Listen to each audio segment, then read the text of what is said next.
Pregnant ആയിട്ടിരിക്കുമ്പോൾ fibroid വന്നാൽ അത് കുഞ്ഞിനെയോ പ്രസവത്തെയോ ബാധിക്കുമോ?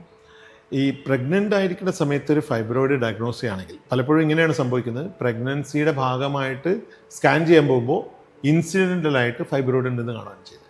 അല്ലാതെ ഫൈബ്രോയിഡ് ഉണ്ട് എന്നുള്ള ഒരാൾ പ്രഗ്നൻ്റ് ആയി എന്നുള്ളതിനേക്കാളും കൂടുതൽ കോമൺ ആയിട്ടുണ്ടാകുന്ന സിറ്റുവേഷൻ അങ്ങനെയാണ്. ഒരാൾ പ്രഗ്നൻ്റ് ആവുന്നു, അപ്പോൾ ഗൈനക്കോളജിസ്റ്റിനെ കാണുന്നു, ഗൈനക്കോളജിസ്റ്റ് സ്കാൻ എടുക്കാൻ പറയുന്നു, അപ്പോൾ അതിൻ്റെ കൂടെ ഒരു ഫൈബ്രോയിഡ് കൂടി ഉണ്ടെന്ന്.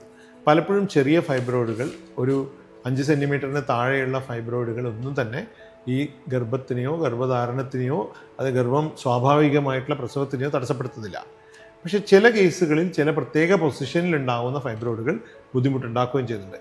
അത് നിങ്ങളുടെ ഗൈനക്കോളജിസ്റ്റുമായിട്ട് സംസാരിച്ചിട്ട് അവരുമായിട്ട് അതിനെപ്പറ്റിയുള്ള ഡിസ്കസ് ചെയ്ത് ഡെലിവറിക്ക് മുന്നേ തന്നെ ഫൈബ്രോയിഡ് എടുത്തു മാറ്റുന്നതായിരിക്കും ചില കേസുകളിൽ ഉത്തമം. പക്ഷേ മിക്കവാറും കേസുകളിൽ ഫൈബ്രോയിഡുമായിട്ട് മുന്നോട്ട് പോവുകയും സ്വാഭാവികമായ ഗർഭധാരണവും ഗർഭത്തിനുള്ള ശേഷമുള്ള പ്രസവവും ഒക്കെ നടത്തിയ ശേഷം പിന്നീട് ആവശ്യമുണ്ടെങ്കിൽ മാത്രം ഫൈബ്രോയിഡ് നീക്കം ചെയ്താൽ മതി.